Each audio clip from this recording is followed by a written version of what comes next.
मला सांगा, तुम्हाला सुद्धा माझ्यासारखा कधी का होईना हा प्रश्न एकदा का होईना पडलेला असेल. आता मानवी मन आहे, कुठे पण कशाचा पण काय विचार करेल याचा काही भरवसा नसतो.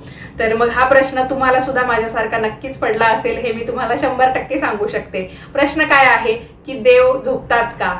जसं आपण कधी कधी दुपारी झोपतो, रात्री झोपतो, किंवा आपल्याला कधी थकवा आला तर मग वेळ काही आपण बघत नाही, आपण थोडासा आराम करण्याचं ठरवतो. आराम करणं म्हणजे काय, आपण कधी कधी फक्त शांत पडून राहतो, तर कधी कधी चांगली झोप काढतो.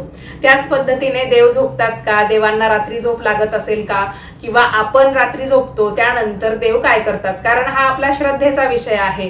त्याच्यामुळे जसं आपण माणूस आहोत, आपल्या ज्या काही दिवसभराच्या ऍक्टिव्हिटी असतात किंवा जे काही आपलं दैनंदिन काम असतं ते आपण करतो, त्याच पद्धतीने देवाचं सुद्धा काहीतरी आपल्यासाठीच काम चालतं हेही आपल्याला समजतं.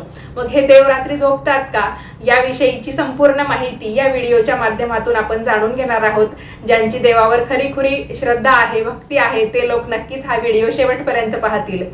नमस्कार मंडळी, आपण पाहत आहात शीतलवाणी. तर व्हिडिओ शेवटपर्यंत नक्की पहा. हे आपलं नवीन चॅनल आहे शीतलवाणी, चॅनलला सबस्क्राईब करा. तुम्हाला या चॅनलवर अजून याच प्रकारचे वेगवेगळ्या माहितीचे, मग त्याच्यामध्ये देवाधर्माची माहिती असेल, किंवा आपल्याला काही व्रत वैकल्य करायचं असेल, किंवा अजून जी काही धार्मिक या गोष्टीशी संबंधित माहिती असते, तर ती सगळी तुम्हाला पाहायला ऐकायला मिळत जाईल व्हिडिओच्या माध्यमातून. तर एवढंच सांगेल की चॅनलला सबस्क्राईब करा. आणि मला कमेंटमध्ये तुम्ही हे सांगायचं आहे की व्हिडिओ तुम्ही कुठून पाहत आहात, तुमच्या गावाचं, तुमच्या शहराचं नाव तुम्ही कमेंटमध्ये लिहू शकता, जेणेकरून मला कळेल की आपला व्हिडिओ किती लोकांपर्यंत किंवा महाराष्ट्रामध्ये, महाराष्ट्राच्या बाहेर कोणकोणत्या ठिकाणपर्यंत पोहोचलेला आहे. चला वेळ वाया न घालवता लगेचच आपण विषयाला सुरुवात करू. तर मंडळी, आज मी तुम्हाला एक प्रश्न विचारणार आहे, जो कदाचित तुमच्या मनातही कधीतरी आला असेल. आपण मंदिरात जातो, मग ते देवाचं मंदिर असू शकतं, देवीचं मंदिर असू शकतं.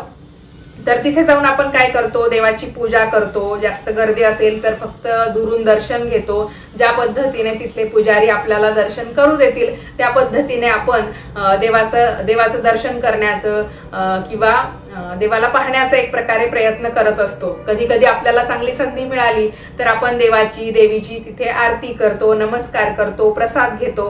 पण रात्री जेव्हा मंदिरांचे दरवाजे बंद होतात तेव्हा आत काय घडत असेल? देव झोपत असतील का की ते जागेच असतात? कल्पना करा, जसं की पंढरपूरचं मंदिर आहे. रात्रीचे 11 वाजलेले आहेत. हजारो भक्त आपापल्या घरी गेले आहेत.